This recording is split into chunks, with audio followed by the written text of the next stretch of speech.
நீங்கள் பார்த்து ரசித்துக் கொண்டிருப்பது உங்கள் ஜித் தொலைக்காட்சி.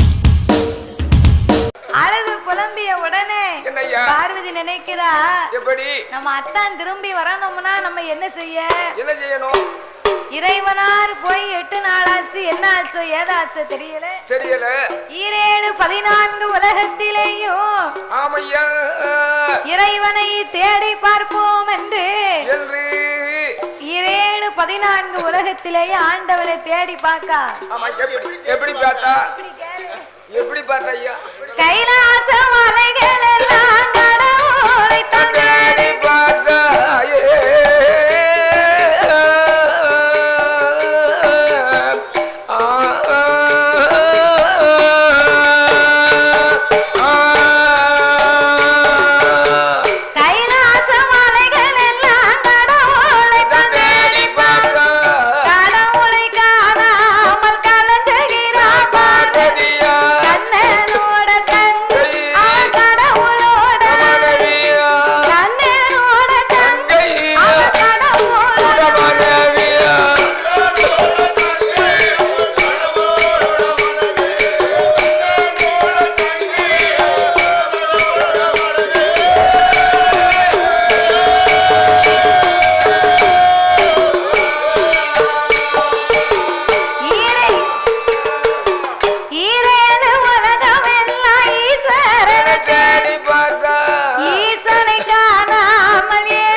அழுதா புலம்பினால் ஆண்டவனை நோகுனா நாமல் ஆண்டவனை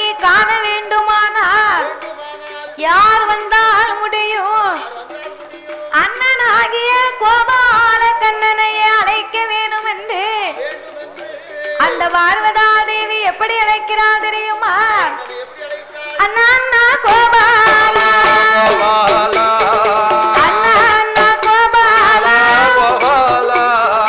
ஆயர் குலம் காத்தவனே அச்சுதனே பச்சை மாலை பார்வதி நாளை கொஞ்சத்தோ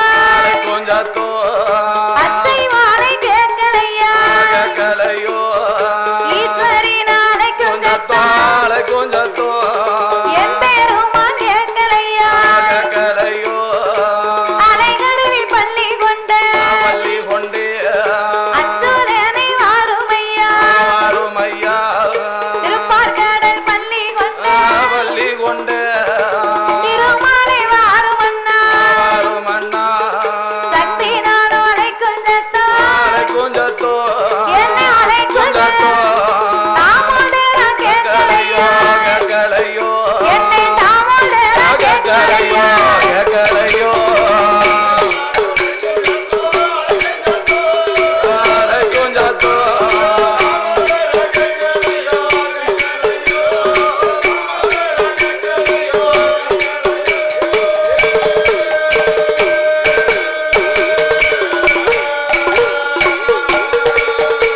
அண்ணா கூட நானும் கூட்டு பாலும்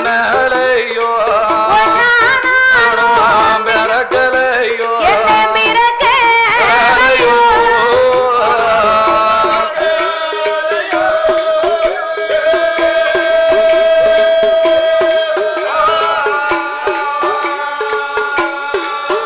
அண்ணா நான் ஒரு கிண்ணத்தில் அரும்பே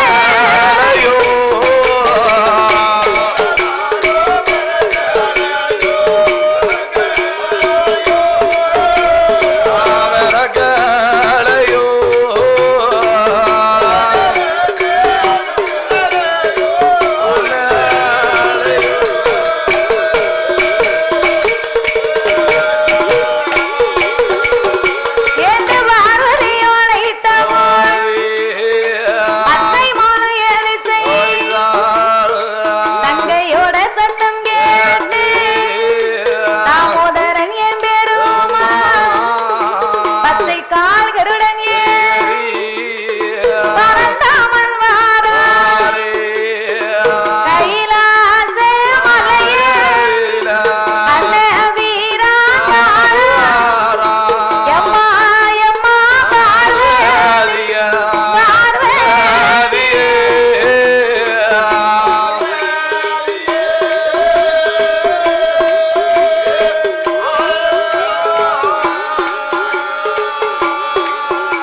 எம்மா என்னை அழைத்த விவரம்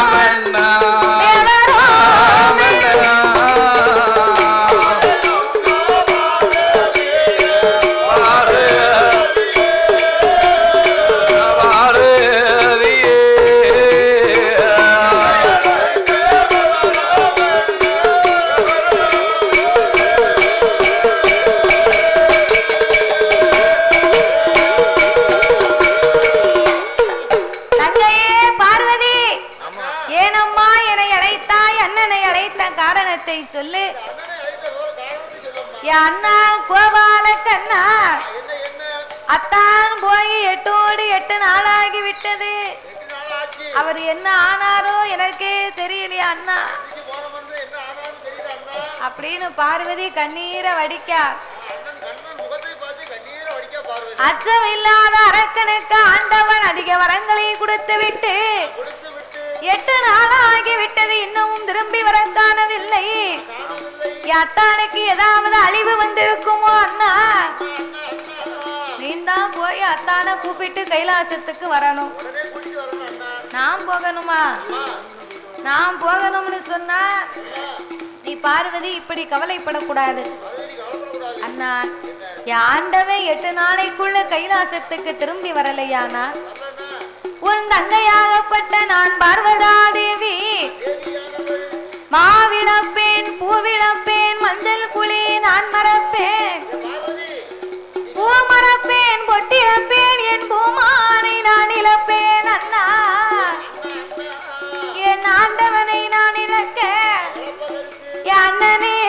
சம்மதமா என் கொண்டவனை நான் இழக்க என் கோபால உனக்கு சம்மதமா என் பகவானை நான் இழக்க பரந்தாமா உனக்கு சம்மதமா சம்மதம்னா சொல்லு என்ன சரி நான் கவலைப்படாம இருக்க நீ என்னைய போற அப்படியா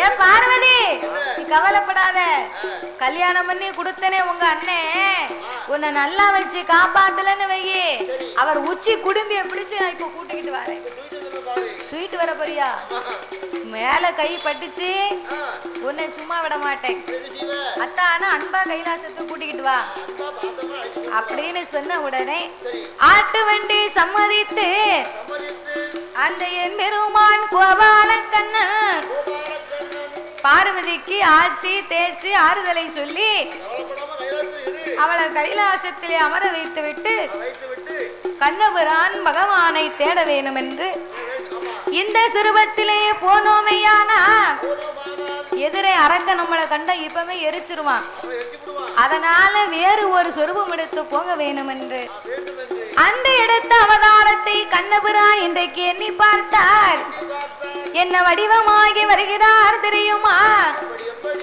ஆடு வைக்கும் மாயல் போலே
சிவபெருமானை தேட வேணும் என்று ஆயர்வாடி வட்டத்திலே இருந்து ஆடு மாடு மேய்த்து அதே சுரூபத்தோடு வந்து கொண்டிருக்கிறார்.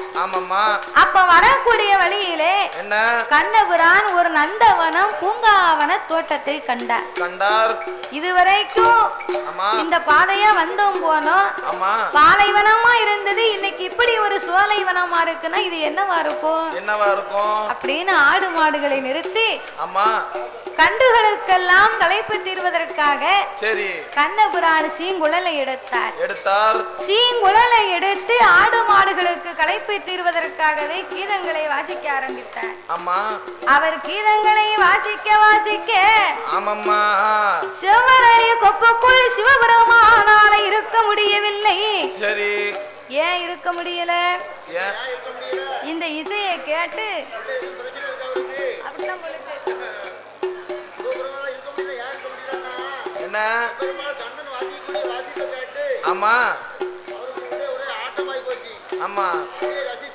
சரி ஆமா சரி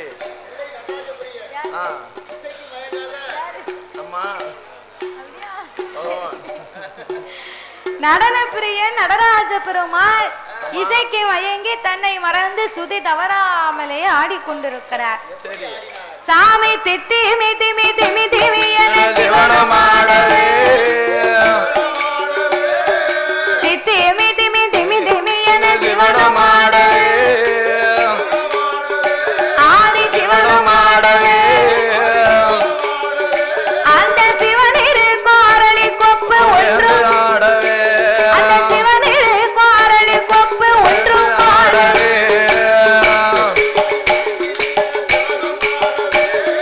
சிவனமாடவே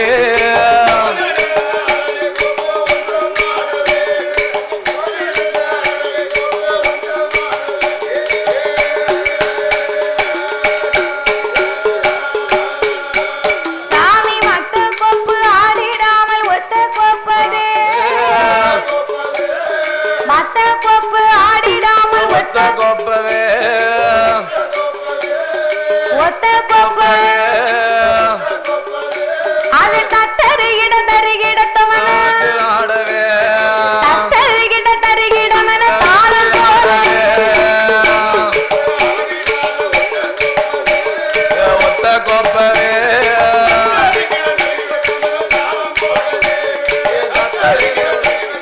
தாளம் போடவே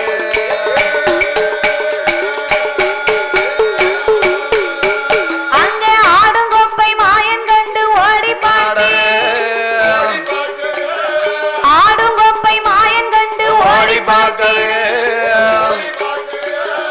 ஓடி பார்த்திட அரணை கண்டு மாயன் கேலே அணைகம் கூடி அரணை கண்டு மாயன் கேலே அணைகம் கூடி ஓடி பார்த்திட அரணை கண்டு மாயன் கேலே அணைகம் கூடிட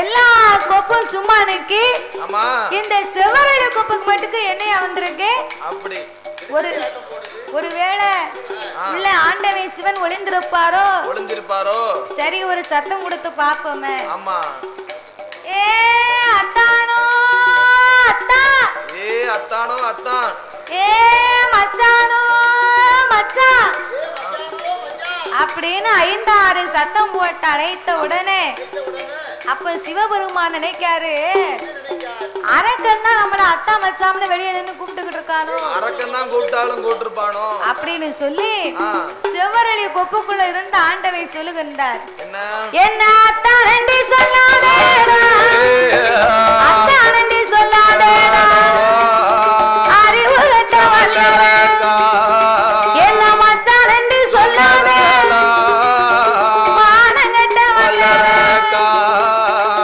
அத்தா நன்றி சொல்லாதே அறிவு கட்ட வல்லரக்கா வல்லரக்கா என்ன மச்சாமனு சொல்லாத என் மானம் கட்டாரக்கா அரக்கா உனக்கு நான் என்னடா வேணும் ஆமையா எனக்கு நீ என்னடா வேணும் நீ என்ன வேணும் அப்படின்னு உள்ள இருந்த ஆண்டவன் குரல் ஓசை கொடுக்க அம்மா கண்ணபுரா என்ன ஐயோ அத்தா நம்மள அரக்கம் நினைச்சுலாம் உள்ள போய் ஒளிந்து கொண்டிருக்கிறார். இந்த ஆண்டவனுக்கு நம்ம தான் வந்திருக்கோம்னு தெரியணும். அதுக்கு என்ன செய்யணும்? பாத்தியா, லெட்டர் போடுவது கூட கஷ்டம். அதுக்கு 2 நாள் ஆகும் போய் சேர. நீ ஒரு போன் போட்டேன்னா உடனே தெரியும். அப்படியா? நம்பர் சொல்லுதேன், எழுதி வச்சுக்கோ. நம்பர் வச்சுக்கோ. 000. அடுத்து எழுதியா? 000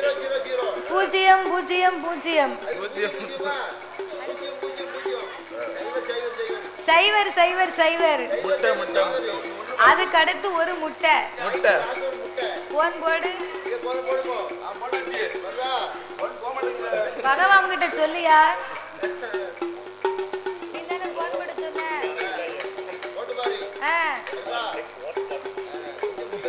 போன் போட்டாச்சு. நீங்கள் இந்த நம்பரை சரி இதுக்கு மேல இல்லையே.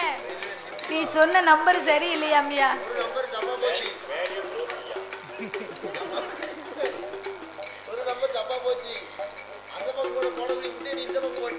அப்படியா? அப்ப முட்டையை போட்டா வேலை செய்யாது.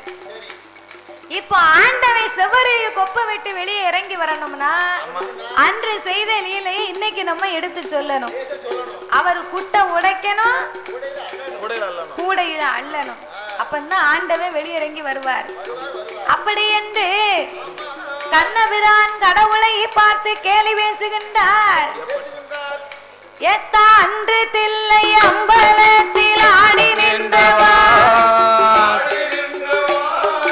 அன்று தில்லை அம்பலத்தில் ஆடி நின்றவா, எத்தா ஆடி நின்றவா, நீங்க அரக்கனுக்கு தான் பயந்த அரளியொழிந்தவா, அரக்கனுக்கு தான் பயந்த அரளியொழிந்தவா,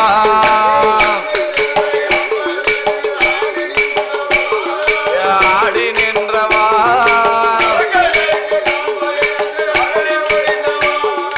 அரக்கனுக்கு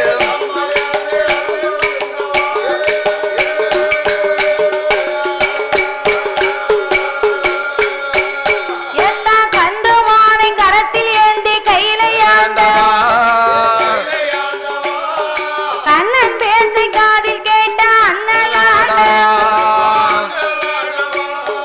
புட்டுக்கு நீர் புட்டுக்கு நீர் பணமா போடு புட்டுக்கு நீர் மண் சுமந்தது மானமில்லையோ, பெரும்பால அடிகள் பட்டது ரோசமில்லையோ, எத்தா மதுரையில இங்க மதுரையில இங்க மதுரையில மண் சுமந்தது மானமில்லையோ, மன்னன் கையால் அடிகள் பட்டது வெக்கம் இல்லையோ, போய் போய் ஒரு கிழவிய வச்ச புட்டுக்கா வேண்டி பாண்டிய மண்ணை பெரும்பால அடிபட்டி நமக்கு வெக்கம் இருக்காவே. அது உதுண்ட புட்டுக்கு ஆசைப்பட்டு பாண்டிய மண்ணை பெரும்பால அடிபட்டியரு. அது ஆம்பளை கையால அடிபட்டி நமக்கு வெக்கம் இருக்கா? ஏன் மானம் இருக்காவே என் மாப்பிள்ள அப்படின்னு அவர் ஏன் அப்படி சொன்னார்னா, ஒரு காலத்துல மதுரையை பாண்டிய மன்னன் ஆண்டு வந்தார். அவர் ஆண்டு வரக்கூடிய காலத்திலே வைகை நதி ஆகப்பட்டது. மழை பெய்து வெள்ளம் பெருக்கெடுத்து வைகை நதியை அணைய அடைக்க முடியாம ஆனா உடைஞ்சு வெள்ளம் பெருக்கெடுத்து வந்தது இல்ல. அப்ப இந்த பாண்டிய மன்னன் ஒரு உத்தரவு போட்டார். அவரும் அரசாங்கத்துல இருந்து எவ்வளவோ அடைச்சு பார்த்தாரு, அடைக்க முடியல. நாட்டு மக்கள் எல்லாம் ஒன்னா சேர்ந்து வேலை செய்தாத்தான் இந்த அணையை அடைக்க முடியும்னு சொல்லி நாட்டில இருக்கக்கூடிய மக்கள் எல்லாரும் வீடு தவறாமல் வீட்டுக்கு ஒரு ஆளு வந்து ஒரு கூட மண்ணு வெட்டி அணையில கொண்டு வந்து போடணும், அந்த அணையை அடைக்கணும் அப்படின்னு சொன்ன உடனே எல்லோரும் ஒன்றுபட்டார்களே. ஆனா ஒற்றுமையாக கூடினா எதை வேணாலும் செய்து முடிக்கலாம் அப்படின்னு வீட்டுக்கு ஒரு ஆளு தவறாம ஒரு கூட மண்ணு வெட்டி கொண்டு வந்து போடணும்னு உத்தரவு போட எல்லாரும் அவங்க வீட்டுக்கு தவறாம ஒரு ஆளு வந்து ஒரு கூட மண்ணு வெட்டி போடுதாங்க. மதுரையில இருக்காரே சொக்கரு பார்த்தார். நம்ம மக்களை காப்பாத்தத்தானே இப்படி எல்லாம் பாடப்படுதாங்க, நம்மளும் நம்ம பங்குக்கு ஒரு கூட மண்ணை வெட்டி கொண்டு வந்து போடுவோமே அப்படின்னு மக்களுக்காக நம்மளை காப்பாற்றணும்னு சொல்லி ஆண்டவனாகிய சிவபெருமான் ஒரு வயதான கிழவனை போல வடிவம் எடுத்து வேலைக்கு ஆளு வேணுமோன்னு அப்படியே சத்தம் போட்டு நடந்து வந்தார்ல. இந்த மக்களுக்காக வேண்டி ஒரே ஒரு கிழவி மக்களுக்கு சாப்பாடு பசிக்கும் பாத்துங்க, அதுக்காக வேண்டி இந்த கிழவி புட்டு அவிச்சு வியாபாரம் பார்த்து கொண்டு இருந்தா. அப்ப கிழவி நினைக்கா, நம்ம வீட்டுல நம்ம ஒத்தையிலே இருக்கும், ஆள் இல்ல, நம்ம பங்குக்கு இந்த கிழவனை போய் ஒரு கூட மண்ணு வெட்டி போட சொல்லுவோமே அப்படின்னு. பெரியாள இந்த வாங்க, நான் வீட்டுல ஒத்தைக்கு ஒரு ஆளா இருக்கேன், எனக்கு பதிலா நீங்க போய் ஒரு கூட மண்ணு வெட்டி போட்டு வாங்க. கிழவி, நான் போய் ஒரு கூட மண்ணு வெட்டி போட்டா எனக்கு நீ என்ன தருவ? என்கிட்ட என்ன இருக்கு? நான் அவிச்சு வித்துக்கிட்டு இருக்கேனே இந்த உதிரின புட்டு தான் இருக்கு. உதிர்ந்து போன புட்டை தவிர என்கிட்ட வேற ஒண்ணும் இல்ல, உனக்கு அதை வேணா தாரேன். அப்படியா? உதுந்த புட்டு எனக்கு வேண்டாம், நல்ல அவிச்ச புட்டை தர முடியுமான்னார். அவிச்ச புட்டு எனக்கு வியாபாரத்துக்கு வேணுமையா, உதுந்த புட்டை வேணும்னா வாங்கி சாப்பிட்டு போறோம். அப்படியா, சரி பரவாயில்ல, உதுந்த புட்டையே தாங்கள அப்படின்னு சொல்லி கிழவி சிவனுக்காக சொல்லி முடித்ததுக்கு பின்னால புட்டை அவித்து கொண்டிருக்கிறார். சொன்னதுக்கு பிறகு எத்தனை புட்டு அவிச்சாலும் அத்தனை புட்டுமே உதுந்த புட்டா தான் வந்துச்சான். ஆண்டவங்கிட்ட என்ன சொன்னா, எனக்கா நீ உதுந்த புட்டு தாரம்னு சொல்லுத அப்படின்னு சிவன் செய்த அனுக்கிரகத்துல புட்டு பூரா உதுந்து போச்சு. உதுந்த புட்டையை வாங்கி தின்னுட்டு துண்டுல கட்டி தோழல போட்டுக்கிட்டு கூடையும் மண்வெட்டி எடுத்து புட்டை தின்னு கொண்டு இருந்தவரு புட்டு சாப்பிட்டாருல, உண்ட மயக்கம் தொண்டனுக்கு உண்டுன மாதிரி கூடைய தலைக்கு வச்சாரு, அண்ணாந்து படுத்தாரு. படுத்திருந்தாரு பாருங்க. பாண்டிய மன்னே மக்க வேலை பார்க்காங்களா பார்க்கலையான்னு நகர சோதனை பார்த்து கொண்டிருக்க இந்த சிவபெருமான் கிழவனா மாறி படுத்து கொண்டிருந்தார் பாருங்க. எல்லா மக்களும் வேலை பார்த்துக்கிட்டு இருக்காங்க. இந்த பண்டார கிழவனுக்கு என்ன வந்துச்சு அப்படின்னு கையில வச்சிருந்தாரு பாருங்க பெரம்பு. ஆமா, அந்த பெரம்பை எடுத்து, ஏ கிழவா எல்லாரும் வேலை பார்க்காங்க, உனக்கு மட்டும் என்னையா படுக்க வேண்டியிருக்கு அப்படின்னு பாண்டிய மன்னன் கையில வச்சிருந்த பெரம்பை கொண்டு முதுகுல ஓங்கி ஒரு அடி அடித்தார். அவர் அடிச்ச அடியில பகவானுக்கு பின்னாலே தழும்பே விழுந்து போச்சு. இன்னைக்கு நம்ம பின்னால பாருங்க, பெரம்பை கொண்டு அடிச்ச மாதிரி ஒரு தடம் ஓட மாதிரி கிடக்கும், அந்த முதுகெலும்பு. ஆமா, அப்போ இந்த சிவன் நினைத்தார், நம்ம மச்சானுக்கு தெரிஞ்ச நம்மள கேவலமாலாம் பேசுவாரு அப்படின்னு இன்னையில இருந்த உலக மக்களுக்கெல்லாம் எனக்கு பின்னால எப்படி இந்த பிரம்பின் தடம் இருக்கிறதோ அது போல எல்லா மக்களுக்கும் வரக்கடுவது அப்படின்னு சாபத்தை கொடுத்தார். அவர் கொடுத்த சாபம் தான் இன்னைக்கு நம்ம முதுகுல ஓடிக்கிட்டு இருக்கு. அதுல இருக்க அழுக்கு வந்துடும். அப்ப நீ சிவத்துல ஒரு ஆணி அடிச்சு அதுல கொண்டு தேய்.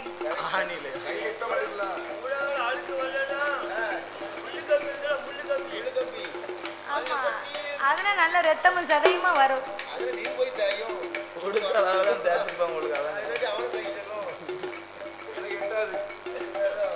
அவருக்கு ஏற்கனவே பெரிய முதுகுலா, அதனால அதைத்தான் கண்ணபுரான் சொல்லுகிறார். ஏத்தா மதுரையில மண் சுமந்தது மானமில்லையோ, மன்னன் கையால் அடிகள் பட்டது வெட்கமில்லையோ, ஏத்தா எத்தி செய்யும் காலம் உமக்கு இதுவே தொல்லையா, உமால இதுவே தொல்லையா, நீங்க இறந்து ஓட்டி வாங்கி உண்டது இழப்பமில்லையா, இறந்து ஓட்டி வாங்கி உண்டது இழப்பமில்லையா, இல்ல சொல்லையோ,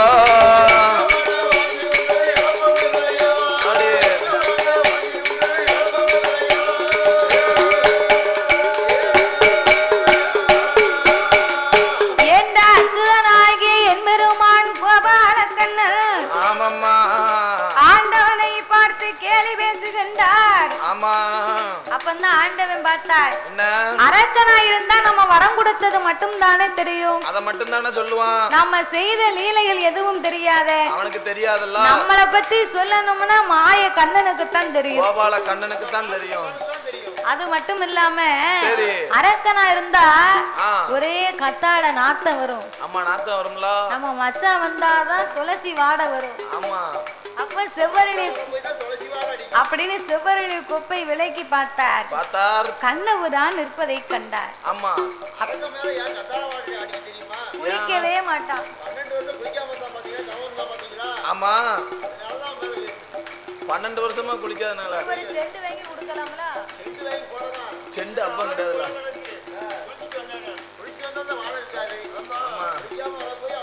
அவன் ஆண்டவனை எரிக்கணும்னு அவசரத்துல வந்தாமல, மறந்துட்டான்.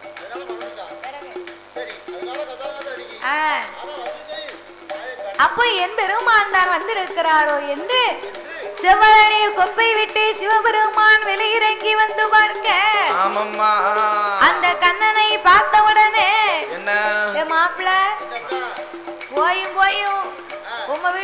கட்டுவனா? காட்டுக்குள்ள வந்து நின்னுகிட்டு என்ன இப்படி கேவலமா பேசுறவ? கொண்டவன் ஏழையா கொடுத்தவன் ஏழையான் இருக்கான். யாரு ஏழை? கொடுத்தவன் தானே ஏழை. உங்க பெண்ணை கட்டி இருக்கேன்னா கொஞ்சமாவது என்ன நினைக்க வேண்டாமா? காட்டுக்குள்ள வந்து நின்று இப்படி என்ன கேவலமா பேசுறீரு? கேவலமா பேசுன உண்மை என்னை 4 வார்த்தை கேட்டீர்ல, உண்மை ஒரு வார்த்தையாவது கேட்காம விட மாட்டேன் என்று கண்ணனை பார்த்து கடவுள் பேசுகின்றார். எத்த 1000 பாடையில் போய் வளர்ந்தது மானமில்லையோ, 1000 பாடையில் போய் வளர்ந்தது மானமில்லையா, உமக்கு ரோசம் இல்லையா, இந்த ஆடு மாடு வைத்து வந்தது வெட்கமில்லையா, இந்த ஆடு மாடு வைத்து வந்தது வெட்கமில்லையா, உனக்கு மானமில்லையா,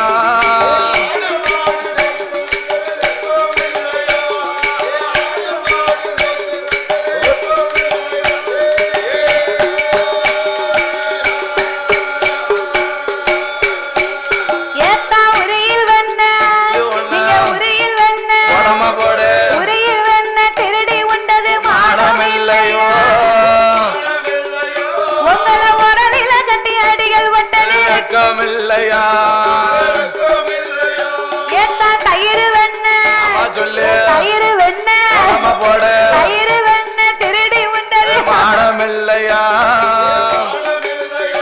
தயிர் மத்த ஆளாடிகள் பட்டது வெட்கமில்லையா.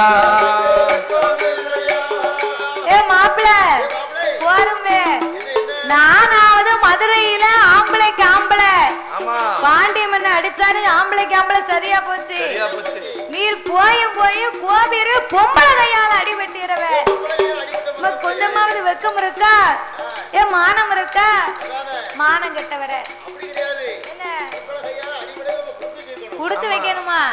அப்ப எல்லாரும் வாங்க, நிறைய வீட்டுல வாங்கிருப்பாங்க, 4 குடுப்பு குடுத்து பாப்போம். வாங்கி பழக்கம் வீட்டுல கரண்ட் இருந்தா எடுத்துட்டு வாங்க.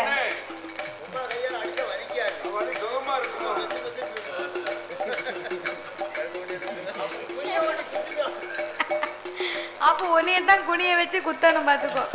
பொம்பளை கையால அடித்த சுகமா இருக்குமா?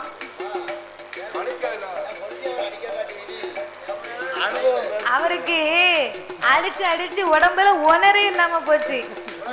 வீட்டுக்காரம்மா சும்மா விட மாட்டா. ஆளு தான் பார்க்க பெரிய ஆளு. வீட்டுக்குள்ள போனாருன்னா பசியா பயிர்வார். சரி விளக்குமாறு விளக்குமாறு. அப்போ நீர் கோபியர்கள் வீட்டுல போய் வெண்ணெய் தயிர் பால் மோரெல்லாம் களவாடி தின்னுட்டு உமா உரல்ல கட்டிக்கிட்டு வந்து உமா போட்டு அடிச்சாங்களே, உமக்கு வெக்கம் இருக்கா? அப்படி என்று ஏமாயவரை மைத்துனரே மானம் இல்லையோ, உமக்கு ரோசம் இல்லையோ, அன்னைக்கு மலைய புடுங்கி கொடை பிடிச்சது நீங்க மலைய புடுங்கி கொடை பிடிச்சது உனக்கு மானமில்லையா,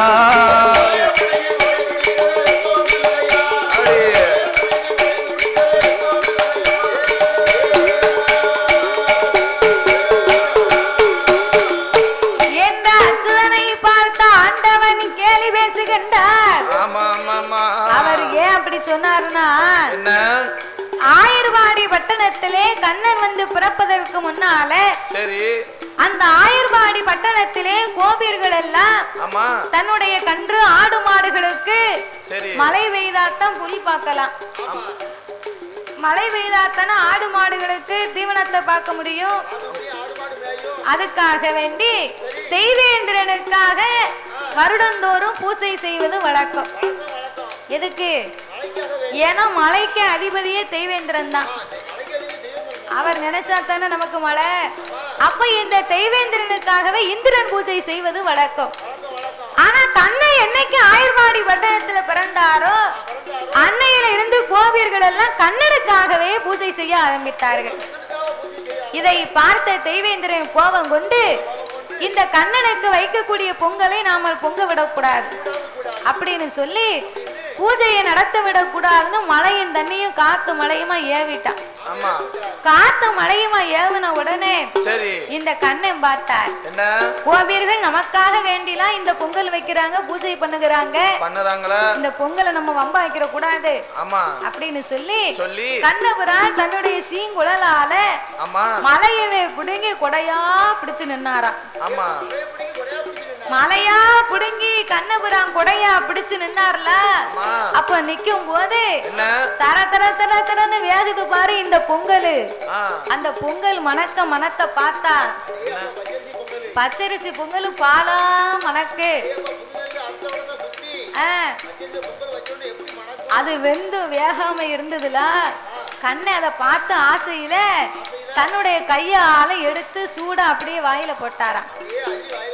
அப்ப வாயில போடும் போது ஒரே ஒரு பருக்கு கண்ணை உதட்டுல இந்த ஓரத்துல ஒட்டிக்கிட்டு இருந்துச்சான். அதுல போய் ஒரு ஈ உட்கார்ந்துருக்கு. ஆமா, அந்த பொங்கல் வாசத்துக்கு இந்த ஈ போய் உதட்டுல உட்கார்ந்துருக்கு பாரு. அந்த கண்ணபுரான் நம்ம கையை எடுத்துட்டோம்னு சொன்னா மழை கீழெல்லாம் விழுந்துரும் அப்படின்னு கண்ணை இப்படியே தலையை அசைச்சாராம். அப்போ அந்த மலையை சேர்ந்து அப்படியே அசைந்ததா. அதத்தான் ஆண்டவன் சொன்னார், எத்தாம் ஆயவரே வைத்துனரே மானம் இல்லையோ, ரோசம் இல்லையா, நீங்க மலைய புடுங்கி கொட முடிச்சது இல்லையா, நீங்க மலைய புடுங்கி கொட முடிச்சது இல்லையா, மானம் இல்லையா.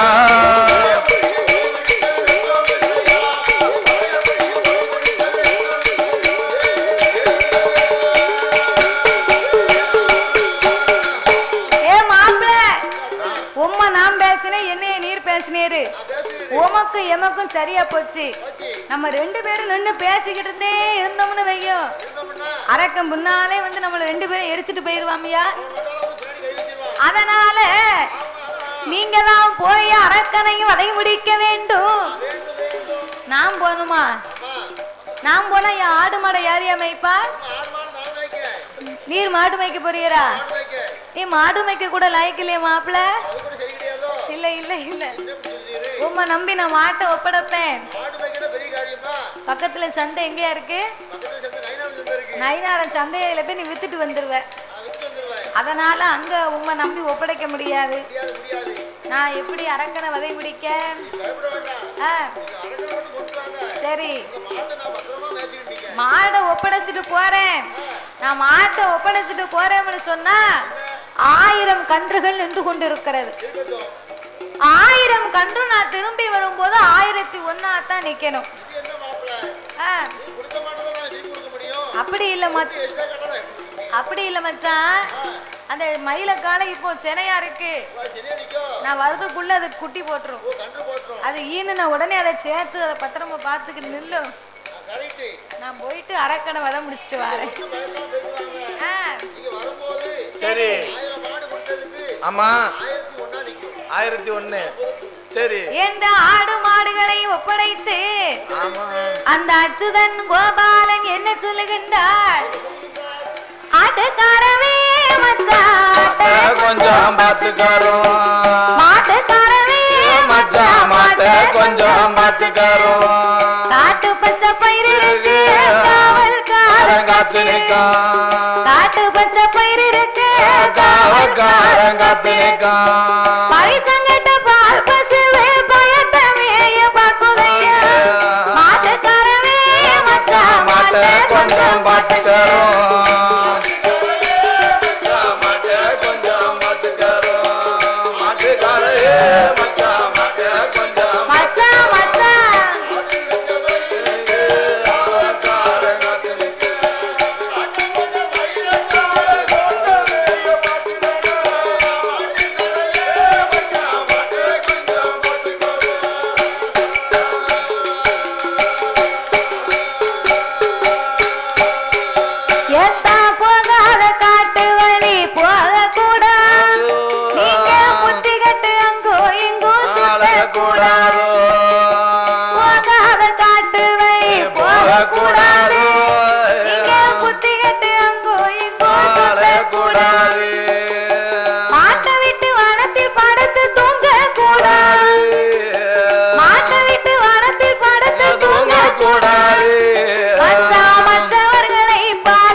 சீட்ல உட்கார்ந்தவங்க எல்லாம் ரூபா கொடுக்கணும். முதல்ல அவதான் ரூபா கொடுக்கணும். ஆமா, சீட்ல உட்கார்ந்தவங்க எல்லாம் ரூபா கொடுக்கணும்.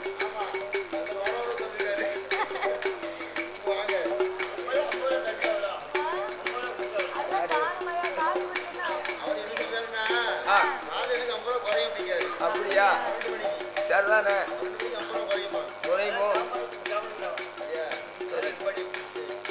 எந்த ஆடு மாடுகளை ஒப்படைத்து விட்டு அச்சுதனாகிய என் பெருமான் கோபாலக்கண்ணன் கண்ணபெருமான் நாம இப்படியே போனால் அரக்க நாமலை எரித்து விடுவான் என்று அந்த அரக்கனை வதை முடிக்கணுமானால் என்ன செய்ய வேண்டும்? உலகத்திலே யாரும் காணாத பேரழகியாகவே வடிவம் எடுத்து அந்த அரக்கனை வதை முடிக்க வேண்டும் என்று ஏன் கோபால கண்ணை பெண்ணாக வடிவம் எடுக்கணும்னு நினைத்தார் தெரியுமா? எதற்காக? ஆனால் கெட்டவர் அன்றும் இல்லை இன்றும் இல்லை என்று கிடையாது. பெண்ணால் கெட்டவர்களே பேர் உலகத்திலே அதிகம் என்பார். அதிகம் உண்டு. சாமி எந்திரன் கெட்டதும்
ராவணன் கெட்டதும் பெண்ணாலே நகுனி கெட்டதும் பெண்ணாலே நகுனி மாமன் சகுனி கெட்டதும் பெண்ணாலே துச்சோதரன் கெட்டதும் பெண்ணாலே துரியோதரன் கெட்டதும் பெண்ணாலே பெண்ணால் கெட்டவங்கன்னா என்ன அர்த்தம்? அது என்ன அர்த்தம்? பெண்ணை தொட்டா அவன் கெட்டான். ஆமா, கீசனை எதுக்கு கெட்டான் தெரியுமா? துரோபதை மேலே ஆசை கொண்டான். ஆசைப்பட்ட உடனே அவன் அழிஞ்சு போனான். அதே மாதிரி ஒருவர்களும் ஒரு பெண்ணை நினைத்து அதை தொட போகும்போது அவன் கெட்டு போனான். எதுக்கு கெட்டான்? எடுத்தான், செத்தான். வல்லரக்கம் கெட போறான். ஆமா, அதுதான் பெண்ணான மோகினி வடிவத்தை எடுக்க வேண்டும் என்று என் பெருமாளாகப்பட்ட மாயவன் என்ன செய்கிறார்? வாலி வந்து கயத்தால் கட்டிச்சு. பிறகு என்னது? அப்படி வாலி மன்னன். அப்படியா? புராண கதையில் வரவன். ஆமா ஆமா, ஆசைப்பட்டானோ? சரிதான். ஆமையா, 72 வானர சேனைகளோடு அந்த ராவணேஸ்வரனை அழித்தார். அதாவது இப்படி ஒருவர்களும் ஒரு பெண்களை நினைத்து கெட்டு போனா. பிற பெண்ணால கட்டம்னா ஆமா கெட்டான். அப்படி என்று மாயனாகிய கண்டபெருமான் எடுக்க வேணும் ஒரு சோறுவோம். அங்கே என் பெருமான் கோபால் நம்ம மோகினி வடிவம் கொண்டு முதல் அரக்கனை தான் எரிக்க வேண்டும். அங்கே அப்படியதான் நினைத்து ஆயவல் மாயோ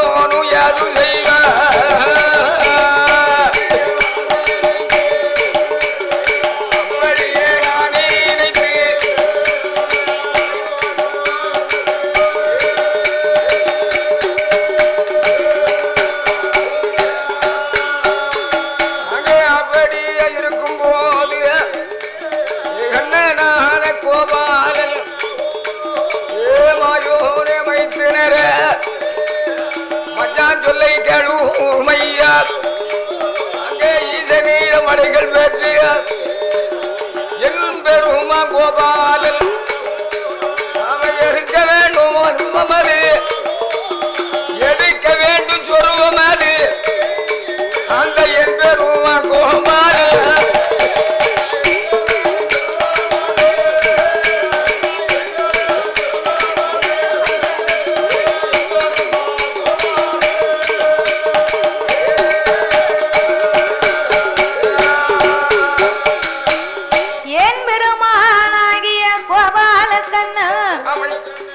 யாரும் காணாத மோகினி பெண்ணாகவே வடிவங்களை எடுக்க வேணும் என்று அவர் எப்படி வருகின்றார் தெரியுமா? எப்படி ஐயா? சாமி எடுத்தாரே ஒரு சோறு, எடுத்தாரே ஒரு சோறு, ஒரு சோறு என் பெருமான்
மோகினிக்கு முடிய பார்த்தேன்னா ஏ அப்பா மோகினிக்கு முடி புதிங்கால் வரைக்கும் இருக்கு.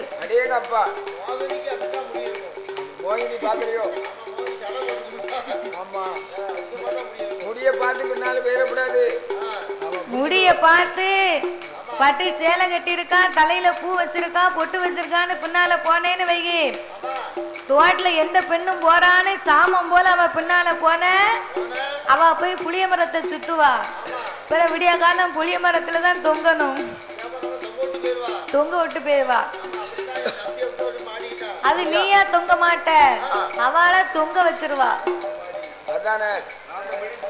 நீயா தொங்குனா கீழே இறங்கிடலாம், அவளா தொங்க விட்டானா இறங்கவே முடியாது. நீதான் பனைமரத்துல பட்டு சிலை கட்டினாலும் என்னன்னு போய் பாப்பிய.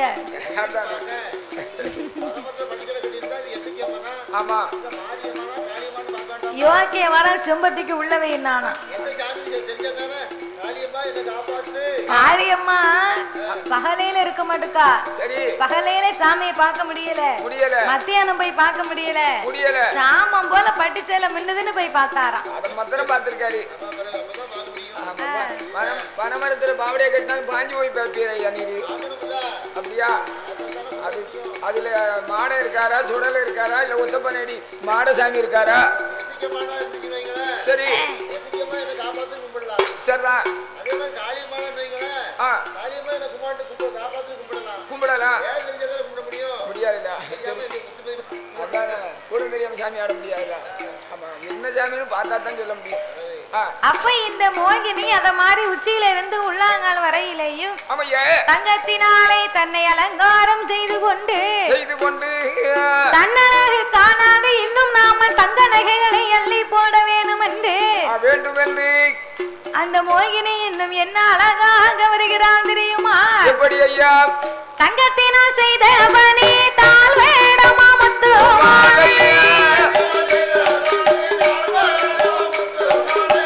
தங்கத்தினால் செய்த பணி தாழ் வேடமா முத்து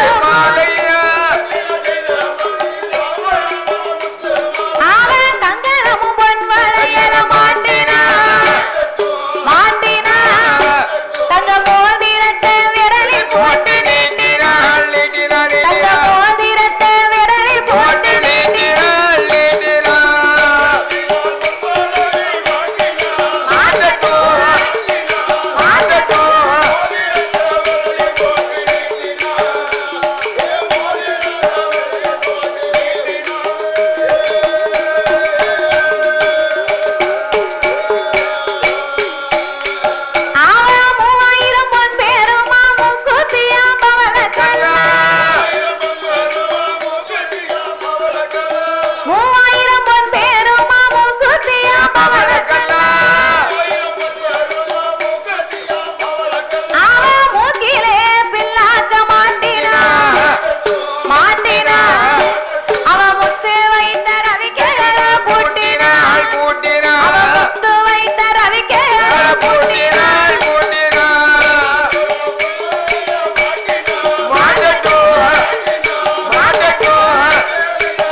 அவ உச்சியில இருந்து உள்ளாங்கால் பாதம் வரைக்கும் அவ மூக்குத்தி மின்னுறதும் அவ முகத்தழகு தெரிகிறதும் அவ லோலாக்கு ஆடுறதும் அவ ராசாத்தி நடந்து வருகிறதும்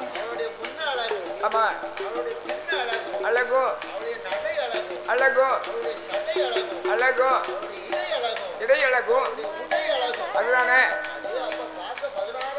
அவன் மண்டை அழகும் அவளுடைய கொண்டை அழகும் யான் கேக்கிய பார்க்கவே 16 கண்கள் வேணும். ஆவ பெண்ணு காண பெண்ணு ஏடை கொண்ட மயிலழகி அவ கண்ணுக்கு கண்ணழகி அவ காது மூக்கு வடிவழகி மூக்கழகா மொழியழகா மொழியழகா மொழியழகா திருவழகா திருவழகா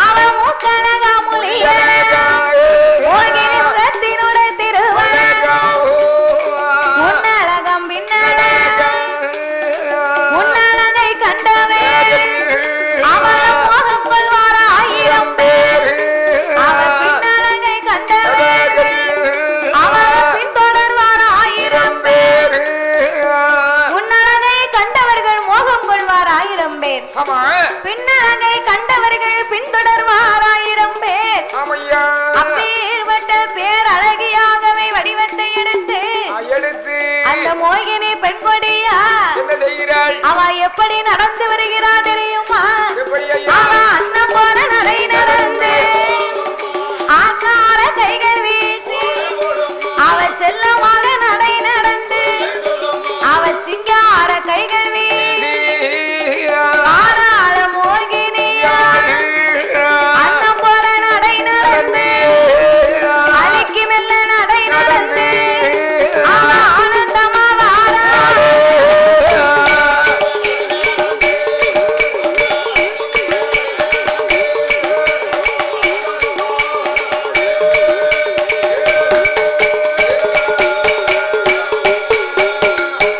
அன்னப்பறவைய பாத்திருக்கேடா? ஆமா, அன்னப்பச்சியா அன்னப்பறவையா அன்னப்பறவை அன்னம் அன்னமா அன்னப்பறவை நடந்து வந்தா ஆமா. அப்படியே அழகா இருக்குமா. ரொம்ப பிரமாதமா இருக்கும். ஆ. அதானே கேட்டேன். அத மாதிரி மோகினி அழுக்கி நடை நடந்து தன்னுடைய ஆசார கைகளை வீசி கைகளை வீசி செல்ல நடை நடந்து சிங்கார கைகளை வீசி ஆமையா அவ வார அழக பார்த்தா அது ஏன் கேட்க நடந்தா நடை குலுங்கும். குலுங்கும் அப்படி வாரா மோகினி. இருந்தால் எடை துவளும். ஆமா நடனா ஆ பெண்ணா பண்றவங்க வந்து என்னய்யா அப்படியே பூமி நோகாம ஆமா மெதுவா பாதத்தை எடுத்து வச்சு சரிதான் அண்ணன் நடந்து போகணும். போகணும். ஆமா அப்படி போனாங்கன்னா சரிதான் நம்ம பாட்டவே ஒரு அழகா இருக்கும். அதேதான் கொண்டாடி இருக்காள என்ன இவா அழகையா இருப்பா. ஐயா இவர் பொண்டாட்டிய பூமிய பார்த்து மெதுவா நடந்து ஆ தலையை கீழே குனிஞ்சு போனோம்னு சொன்னாரு. சரியாச்சு. தலைய கவுந்து ஆ மெதுவா பூமியில நடந்து போனோம்னு தாத்தா சொல்லியிருந்தாரு. கொண்டாடி டங்கு டங்குன்னு தாடா மாதிரி போவா. ஆ என் அறிவு கட்டவள ஆ இது பெண்ணா பண்றது டங்கு டங்கு டங்கு நடக்கூடாது. கூடாது. தலையை குனிஞ்சு குனிஞ்சு பூமாதேவியை பார்த்து சரி மெதுவா நடந்து போன்னு சொன்னேன். அவர் சொன்னதுக்காக வேண்டி ஆ. அவ தலையை கீழே குனிஞ்சுக்கிட்டே போனா பாருங்க. என்னாச்சு? 4000 ரூபாய் செலவாய் எதுக்கு செலவு? புளிய மரத்துல போய் மாறிட்டா. கரெக்ட் புளிய மரத்துல மாறிட்டாளா? குனிஞ்சு போல புளிய மரத்துல போய் மோதுவா. மரணிக்கா கல்லு கிடக்கான்னு பார்த்து போனோம். பார்த்து படுப்புல அதனால இப்ப 4000 செலவு. ஆ தலைய குனிஞ்சே போறோம்னு புளிய மரத்துல மோதி ஆமா நெத்தியில 4 மாவு கட்டு போட்டு போட்டு 3000 செலவு. சரிதானே இப்ப லேஜா போச்சு. என் பொண்டாட்டி என் சொல்ல கரெக்டா கேப்பா. கேப்பல்ல என் பேச்ச கேட்க போய்தான் தாத்தாவை நீன்னு சொல்ல மாட்டா. ஆமா புளிய மரத்துல போய் மோதிட்டா. என்ன நீன்னு சொல்ல மாட்டா. ஆ எதாவது கோவம் வச்சுன்னா மழை பேர் அப்படின்பா. சரிதானே நான் வெளியே யாரையும் சொல்ல மாட்டேன். நீன்னு சொல்ல மாட்டாளா? ஆ எப்பமாவது மடப்பையிலேன்னு கேட்பாளாம். நம்ம இப்ப பண்ணுற சேட்டை கேட்கத்தானே இவா. அவன் திடீர்னு கோவப்பட்டா மழை பேரு கேப்பா. ஆமா ஆனா ஒண்ணு வெளியே யாரையும் பிறகு தூக்கி போட்டு மிதிப்பா. ஆமா என்ன செய்வா? நம்ம கம்பெனி சிகரெட்டை வெளியே சொல்லக்கூடாது. சொல்லக்கூடாது. விஷயத்தை வெளியே சொல்லக்கூடாது. ஆ. ஆனா வீடியோ போட்டு சொல்லியாச்சு என்ன செய்ய? என்ன செய்ய முடியும்? உலகம்புறம் பரவி. அதை கட் பண்ண சொல்லிடுவோம். ஆமா என் மரியாதை என்ன ஆகுது? சரிதான். அப்புறம் அவதிமொழிலாம் வந்து அடிக்க வைக்க அது இருக்க முடியும். அவன் வீட்டுல நடக்கிறதுன்னு சொல்லுது. என் தம்பி வீட்டுல மாட்டேன்னா என்ன அதெல்லாம் வெளியே சொல்லக்கூடாது. ஏன் சொல்ல மாட்டேன்? அப்போ அத மாதிரி இந்த மோகினி அண்ணன் போல நடை நடந்து அழகாக வந்தா பாருங்க. ஆமையா அரக்கன் அங்கிருந்து மோகினிய பார்த்தான். பார்த்தா அரக்கன் வரும் காட்டு வழியாத்தனை இவ வேணும்னு போறா. ஆமா மோகினிய கண்ட உடனே என்னாச்சு? பல்ல அரக்கனாகப்பட்டவன் மோகினிக்கு பக்கத்திலே வந்து வழிமறைத்தான். வழியை மறித்தான். அம்மா பெண்கொடியே, என்ன யாரடி நீ? எங்கிருந்து இங்க வந்த? எங்க வர? உன் ஊரு என்ன, பேர் என்ன? உடனே என்கிட்ட சொல்லு. நான் உடனே சொல்லம்மா. ஏ வன வேடா, என்ன வழியை விட்டு தூர போடா. என்ன அடா போடுத? நீ வாடின்னா நான் வாடாம்பேன், ஓஹோ நீ வாமான்னா நான் வாங்கையான்னு கேட்பேன். மரியாதை கொடுத்து மரியாதையை வாங்கணும். You respect take respect. Be careful. ஆமா நான் இங்கிலீஷ்ல பேசுவேன்ல. அப்படியா? என்ன புல்லு? Be careful. ஆமா நல்ல புல்லு. சரி அப்ப இந்த மோகினியாகப்பட்டவா ஆமையா நீ என்ன வாமான்னு கேட்டா நான் வாங்கையான்னு கேட்பேன் கேப்பேன். அப்படின்னு உடனே சரி முதல்ல நீ யாருன்னு சொல்லுடா. சொல்லு சொல்லு. நான் பாதாள உலகத்தின் அரக்கன் பவளக்கண்ணியின் புருஷன். ஆமையா ஆண்டவனை எண்ணி நான் 12 வருடமா தவம் இருந்து இருந்து 5 விரலுக்கும் அக்கினி வரங்களை வாங்கி வாங்கி கொண்டு சிவனையே எரிக்கணும்னு தேடி வந்தேன். வருகின்ற எனக்கு பயந்து எங்கேயோ போனாரு. 8 நாள் ஆச்சு. அதானே கேட்டேன். ஆள அட்ரஸே இல்ல. இல்ல இல்ல அவரை தேடி வந்து ஒன்னிய கண்டேன். ஆஹா நீ வந்து மாட்டிக்கிட்ட. நீ யாரு சொல்லு. யாரு? என் அண்ணா வல்லரக்கா. அரக்கா நான் யாரு தெரியுமா? யாரையா? நான் பிறந்த கதை சொல்லட்டுமா, பூத்த கதையை சொல்லட்டுமா அண்ணா?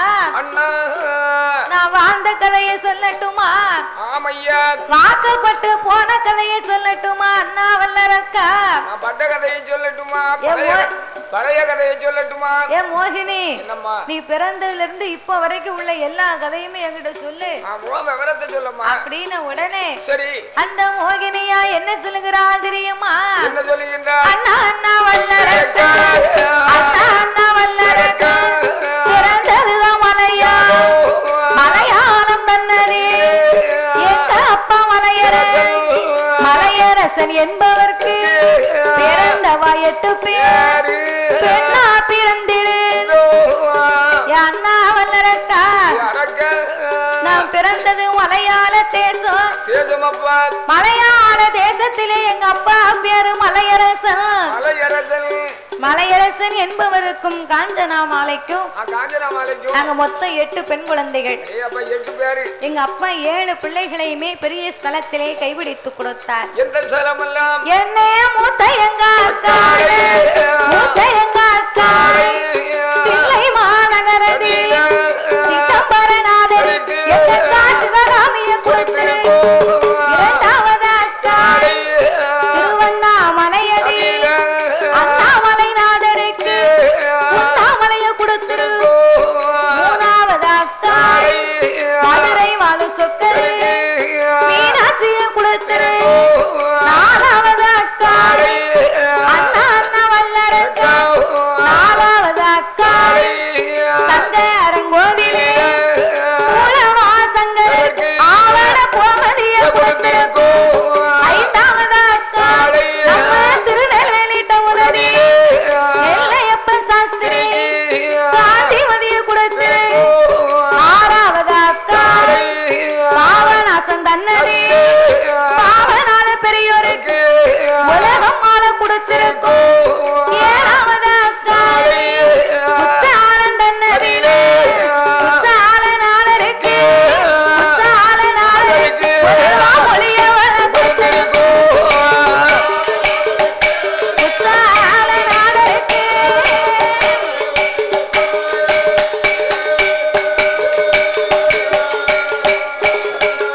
என்னை குச்சாலநாதருக்கு உலகமணிய கொடுத்திரு.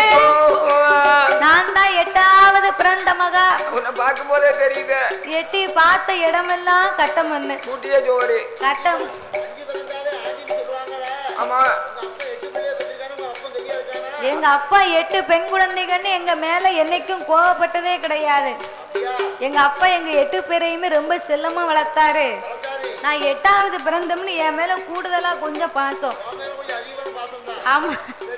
அப்போ எங்க அப்பா 16 வயதிலே நான் பக்குவதி பெண்ணாகி இருந்தேன். நான் இருந்தேன். நான் இருக்கக்கூடிய அழக பார்த்து என்ன கேட்காத மாப்பிள்ளையே கிடையாது. ஏய் அப்பா முக்கூடல 3 மாப்பிள்ளை கேட்டாங்களா இவளை? அதுக்கு ஆமா ஆவலாத்துல 10 மாப்பிள்ளை கேட்டாங்களா? ஆமா சொன்னீங்களா? ஆலங்குளத்துல 5 மாப்பிள்ளை கேட்டாங்க. கேட்டிருப்பாங்க. உள்ளூர்ல ஒரு பேரு கேட்கல. ஏங்க கேட்கல? அவன் வண்டூர்ல உள்ளூர்ல தெரியுமில. அதான பாருங்க உள்ளூர், அதாவது உள்ளூர் மாடு வந்து உள்ளூருக்குள்ள விலை போவாங்க. ஏன்? அது கள்ள மாடா இருக்கும். கள்ள மாடை வந்து யாரும் வாங்குவாங்களா? வாங்க மாட்டாங்க. உள்ளூர்ல போய் பிச்சை எடுத்த எவனும் போடுவானா ஐயா? தெரிஞ்சவங்க போட மாட்டாங்க. பிச்சை எடுத்து பிழைச்சுக்கிடுவானோன்னு பயப்படுவாங்க. நம்ம வெளியூருக்கு போனோம், போட மாட்டாங்க. ஆமா போட மாட்டாங்க. சரி சரிண்ணா. ஆமா உன்னை பத்தி தெரியுமில்ல, 8வது பெண் பிறந்தவா. என் வாயினா நான் ரொம்ப வாய் அடிப்பேன். ஆமா இது வாயாடி பிள்ளைன்னு எல்லாருக்கும் தெரியும். அதனால என்னய்யா அப்பவும் ஒரு மாப்பிள்ள ஆசைப்பட்டாரு. அவருக்கு வாக்கப்பட மாட்டேன்ட்டேன். ஏன்னா அவனை பத்தி எனக்கு தெரியுமில. ஆமா அதனால வேண்டாம்ட்டேன். அப்படியா?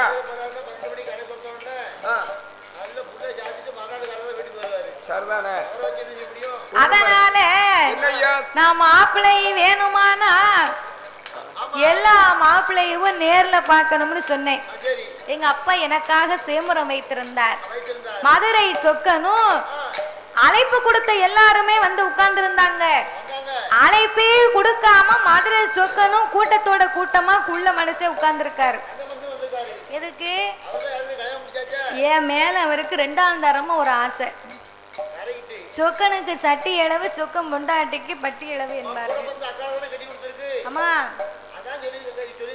என்ன சரி என்ன ஒதுங்கிக்கணும். சரி ஆமா தங்கச்சிலே அள்ளி போட்டுட்டு தலை முடிச்சு பூ வச்சு தங்கச்சி மினிக்கிட்டு வந்து என்ன ஆகுமியா?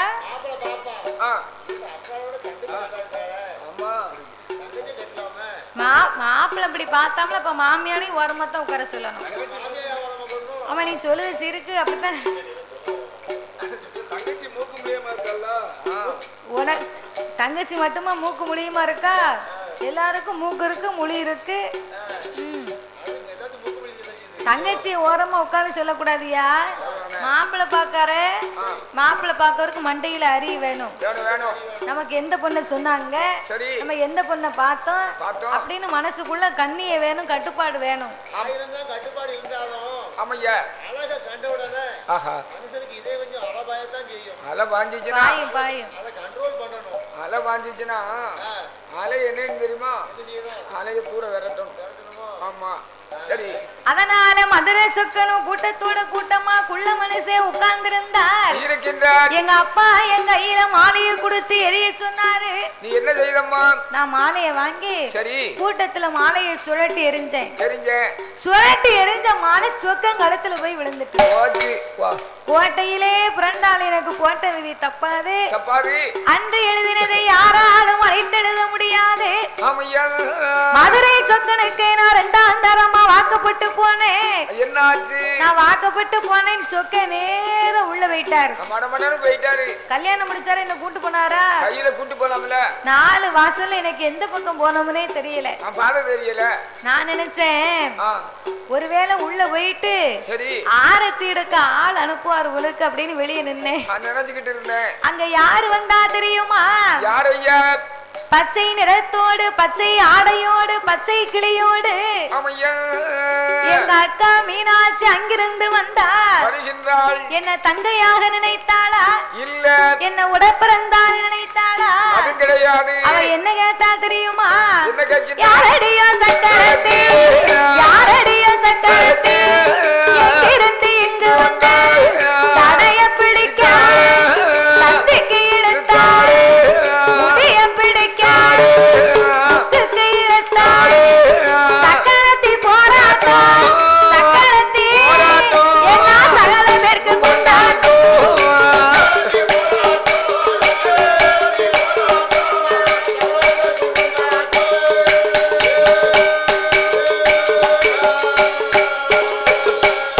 எங்க அக்காவுக்கு எனக்கு ஒரே சக்கரத்தி போராட்டம். உச்சி குடிப்பிய புடிச்சு 2 பேரும் சண்டை. சக்கரத்தி போராட்டம், சகல பேருக்கும் தெருவும் கொண்டாட்டம் என்று சொல்லுவார்கள். ஆமையா தெரிச்சண்ட கண்ணுக்கு குளுமை. தாலி அத்து மூஞ்சில விட்டுட்டு கூட வந்ததும் போதும் வாழ்ந்ததும் போதும்னு கணவனோடு சண்டையிட்டு தகப்ப வீடு வாரே. நான் ஒத்தையிலே போறவள உடம்பரப்பா நினைக்கணும். தனியா நம்ம போறவள உன் தங்கையா நினைக்கணும். அண்ணா என்னன்னு ஒன்னேன்னு மோகினி அண்ணம்னு சொன்ன வார்த்தைய அத்தாம்னு சொல்லு. யாரக்கா உனக்கு அப்படி ஒரு நினைப்பு வேற இருக்கா? நினைப்பு இருக்க போய் தானே உன்னை வழிமறிச்சேன். பொருடே ஒரு என்னையா மோகினி நினைக்கா எப்படி பொருடே பொரு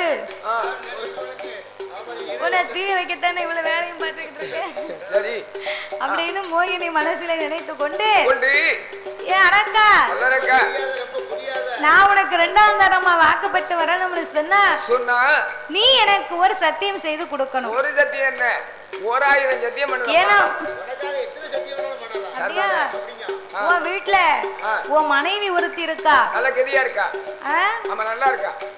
தாலி கூட மனம் இருக்கான்னா சரி தாரத்துக்கு கொஞ்சம் பயமா இருக்கு. நீ அதுக்கு மட்டும் பயப்படாத. பூமுடிக்க மனம் இருக்கு உன் கொஞ்சம் அதுக்கு பயமா இருக்கு. அப்படி பயப்படாதம்மா. மாலையிட மனம் இருக்கு உன் மனவாட்டிக்கு பயம் இருக்கு. நீ பயப்படவே வேண்டாம். ஏ மோகினி நீ ஆட்டும்னு சொல்லு. என்ன அவ அடி வயதுல கல்ல கட்டி ஆத்துல இறக்கிட்டு வரேன். ஏ பாவி ஆத்துல இறக்க போறியா? முதல்ல வந்தவளுக்கு 6னா 2வது போனவளுக்கு ஊர் கிணறு. ஆமா ஊர் கிணத்துல கல்ல கட்டி தூக்கி போட்டுருவேன் அப்படின்னு சொல்லுதான்.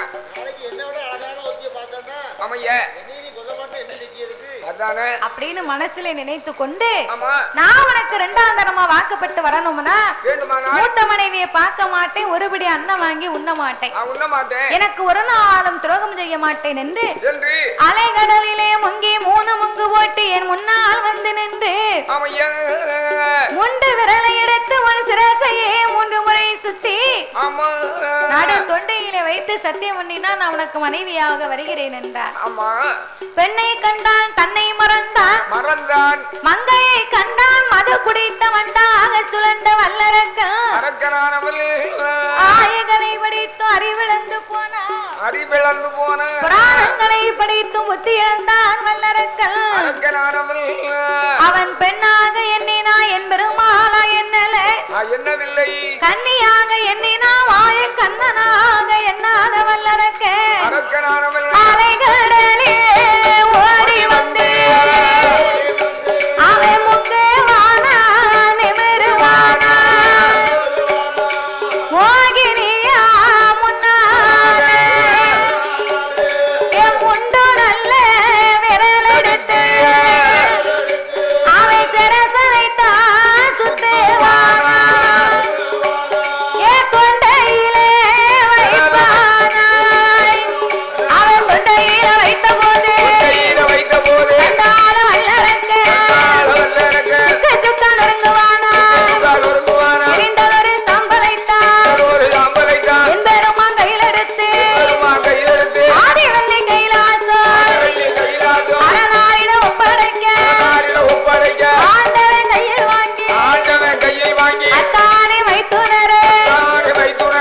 நான் படைத்த பிள்ளை நான் கொடுத்த வரமையா என்னால் அழிக்க முடியவில்லையே உம்மால் எப்படி முடிந்தது? சொல்லுங்கள் ஐயா. நான் எடுத்தேன் மோகினி அவதாரம். மோகம் கொண்ட அரக்கனை எரித்து விட்டேன் என்று சொன்ன போது அப்படியானால் சொருவத்தை இப்பொழுது என் முன்னாலே எடுக்க வேண்டும் ஐயா. ஆபத்துக்கு பாவமில்லை என்று என் பெருமான் மோகினி அவதாரம் எடுக்க அரைச்சொருவம் தான் எடுத்தார். அதாவது முழு சொருவத்தை எடுத்தார். மச்சான் வந்து நமக்கு ரொம்ப மோகம் கொள்வார். அதனால மோகினி ரூபம் கொண்டதுல பாதி சொருவம் தான் எடுத்தாரா மாயவன். என் பெருமான் மோகினி அவதாரம் எடுக்க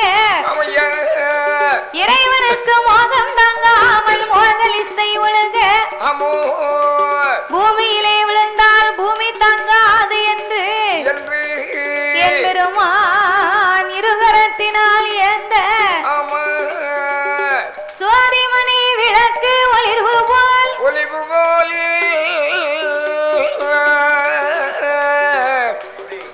ததினோ